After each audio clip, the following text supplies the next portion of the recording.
Doctor Sajidul হক রুবেল, আপনার কাছে এই প্রসঙ্গেই আসতে চাই। অভ্যুত্থানের শক্তিকে বিতর্কিত করা হচ্ছে নাকি একটি সুনির্দিষ্ট ঘটনাকে ডাইভার্ট করার এক ধরনের চেষ্টা, এই ধরনের কর্মকাণ্ড? ধন্যবাদ রবীন ভাই। প্রথমত বিষয় যেটি, একটি চাঁদাবাজির ঘটনা ঘটেছে, এটা তো সত্য, এটা তো সত্য।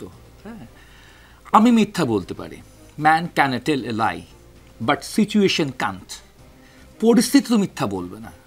একটা চাঁদাবাজির ঘটনা ঘটেছে এবং এই চাঁদাবাজির ঘটনাটা যেটা ঘটেছে, এইটা এরকম ঘটনা বাংলাদেশে নানান জায়গায় কান পাতলে শোনা যায় যে এরকম অভিযোগ শোনা যাচ্ছে যে এরকম অনেক কিছুই হচ্ছে আর কি, এরকম ঘটনাপঞ্জি ঘটছে।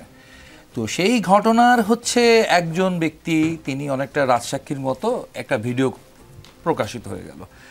আরও মজা হচ্ছে, সেদিন যখন তাদেরকে ওখান থেকে গ্রেফতার করা হলো, সেই গ্রেফতার তো আপনার সিসিটিভি ক্যামেরাও ছিল, আরও বিষয় ছিল, দেখা গেল তাদেরকে গ্রেপ্তারের পর গ্রেপ্তারকৃত একজন তার আগেই ভিডিও বানিয়ে রেখেছেন। ঠিক আছে, এটা একটা নতুন টুইস্ট, নতুন বিষয়। এবং এই বিষয়টা নিয়ে এখন দেখা যাচ্ছে কি, আমাদের নজরটা এই যে প্রবণতাটা, সেই প্রবণতাটা যেই করুক, সেটা যেই পার্টির যেই লোক করুক, সেটা বিএনপির করুক, সেটা এনসিপির করুক, সেটা বৈষম্যবিরোধী ছাত্র আন্দোলনে করুক, বা সে যেই পার্টিরই করুক, কিন্তু কাজটি গিয়ে গর্হিত কাজ। এই কাজটিতে যারা যুক্ত আছে তাদের বিরুদ্ধে ব্যবস্থা রাষ্ট্রেরও নিতে হবে, যার যার রাজনৈতিক সংগঠন দল থেকেও নিতে হবে। এই তো নিচ্ছেও। আমি দেখেছি বিএনপি হাজার খানেক এরকম চাঁদার ব্যাপারে অভিযোগ এসেছে, তাদেরকে শাস্তি দিয়েছেন, শোকজ করেছেন, বহিষ্কার করেছেন, অনেক কিছু করেছেন। এনসিপিও করছে, যাদের বিরুদ্ধে আসতেছে একজন দুজন চারজন হোক করছে, 10টা শোকজ তো কমপক্ষে আমি শুনেছি তাদের করতে হয়েছে নানা কারণে, শুধু চাঁদাবাজির ব্যাপার না, অন্য কারণে করতে হয়েছে, কক্সবাজার ইস্যু সহ।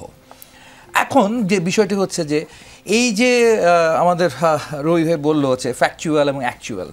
তো অ্যাকচুয়ালের আমি ফ্যাকচুয়ালের যে জায়গাটা, সেই জায়গাটা আসলে মূল ফ্যাক্ট থেকে আমাদের মনে হচ্ছে ডিস্ট্র্যাক্টেড হয়ে যাচ্ছে জনগণের।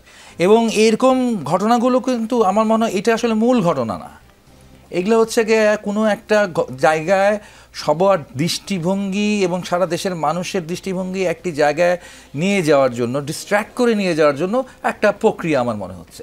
এবং এই প্রক্রিয়ার মধ্যে দিয়ে যেটা ঘটনা ঘটবে, যে মানুষ আজকে সারাটা দিন কী করেছে, আজকে সারাদিন আমি দেখেছি গিয়ে সোশ্যাল মিডিয়াতে পক্ষ বিপক্ষে ভাগ হয়ে গেছে। ভাগ হয়ে কেউ ব্যাশিং করছে আপনার আমাদের এই আমাদের উপদেষ্টাকে, তরুণ উপদেষ্টাকে, আবার কেউ আরেকজন তরুণ নেতা বিএনপির ইশরাককে, তাকে ব্যাশিং করছে। দুটা ব্যাশিংয়ে দেখলাম ভাগাভাগি হয়ে গেল। ভাগাভাগি হয়ে আমি দেখলাম যে আমাদের দেশে যেমন আমরা আরও কয়েক বছর আগেও দেখেছি, রাজনীতি মানেই মানুষ খুব বিরক্ত ছিল। কেন বিরক্ত ছিল? এটা আওয়ামী লীগের বিএনপির এক ধরনের গিয়ে ঠেলাঠেলির ব্যাপার স্যাপার। এতে তো তখনকার তরুণ সমাজ খুব বেশি মানে রাজনীতির প্রতি বিরক্ত হয়ে বিরাজনীতিকরণ ঘটে যাচ্ছে। এখন থেকে আবার নতুনভাবে নতুন ফেজে এরকম এই ধরনের একটা সমস্যা আমাদের মাঝখানে এসে পড়তেছে। আমরা যেটা মনে করি যে এইসব বিষয়ে গিয়ে নিয়ে ষড়যন্ত্র থাকতে পারে। ঠিক আছে, কেন আমি তো প্রমাণ করতে পারবো না, বা আমার কাছে এমন কোনো ডকুমেন্টস নাই সাহসের সাথে, সততার সাথে বলার যে অপুর ওই ভিডিওতে যা বলা আছে তার সব মিথ্যে। এটা আসলে কেউই বলতে পারবে না মিথ্যে। আবার একই সাথে ইশরাকের বিরুদ্ধে যে অভিযোগ আসতেছে সেটাও যে মিথ্যে, সেটাও কিন্তু আপনি খুবই ডকুমেন্টারি কিন্তু দেওয়া কঠিন।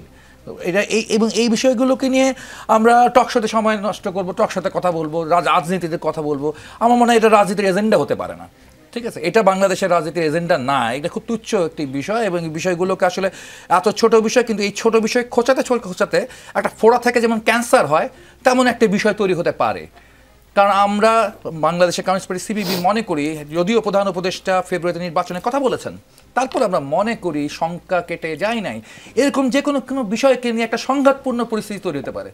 এরকম ছোট একটা বিষয় নিয়ে একটা সংঘাতপূর্ণ পরিস্থিতি তৈরি হতে পারে। এখানে আমাদের প্রশাসন দুর্বল, আমাদের পুলিশ দুর্বল, তখন বলা হবে যে এরকম অবস্থার মধ্যে কেমনি আমরা